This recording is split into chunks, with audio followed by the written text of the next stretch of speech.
The nutritionist said I should eat root vegetables. Said if I could get down 13 turnips a day, I would be grounded, rooted, so my head would not keep flying away to where the darkness lives. The psychic told me my heart carries too much weight. So for $20, she'd tell me what to do. I handed her the 20. She said, "Stop worrying, darling. You will find a good man soon."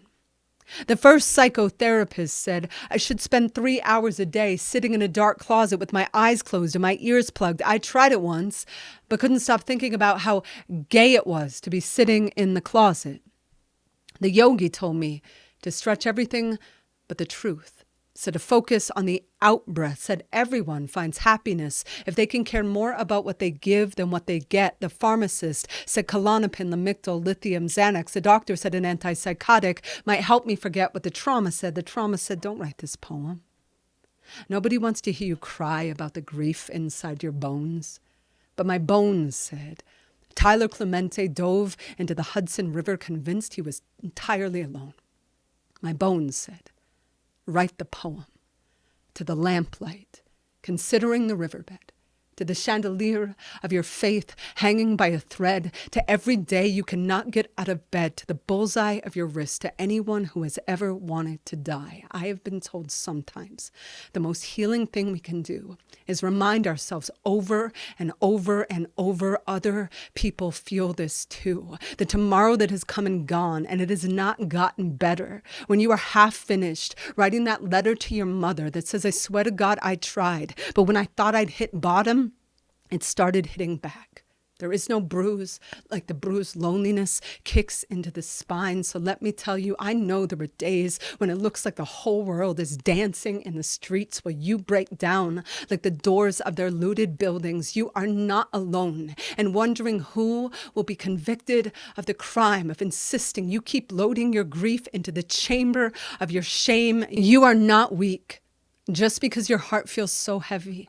I have never met a heavy heart that wasn't a phone booth with a red cape inside. Some people will never understand the kind of superpower it takes for some people to just walk outside some days. I know my smile looks like a gutter on a falling house, but my hands are always holding tight to the ripcord of believing a life can be rich like the soil, can make food of decay, turn wound into highway, pick me up in a truck with that bumper sticker that says it is no measure of good health to be well adjusted to a sick society. I have never trusted anyone with the pulled back bow of my spine the way I trust the ones who come undone at the throat, screaming for their pulse to find the fight to pound.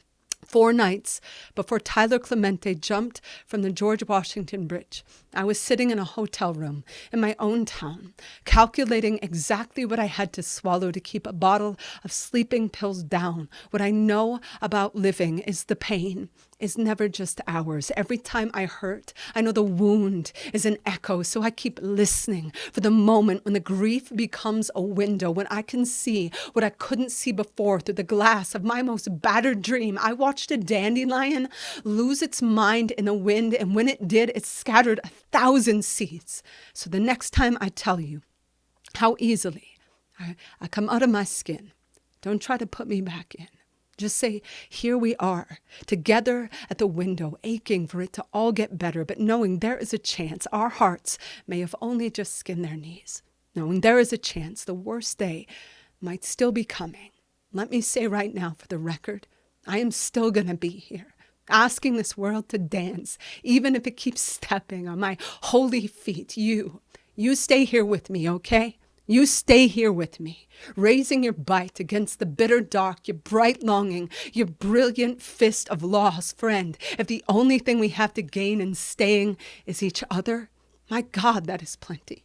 My God, that is enough. My God, that is so much for the light to give.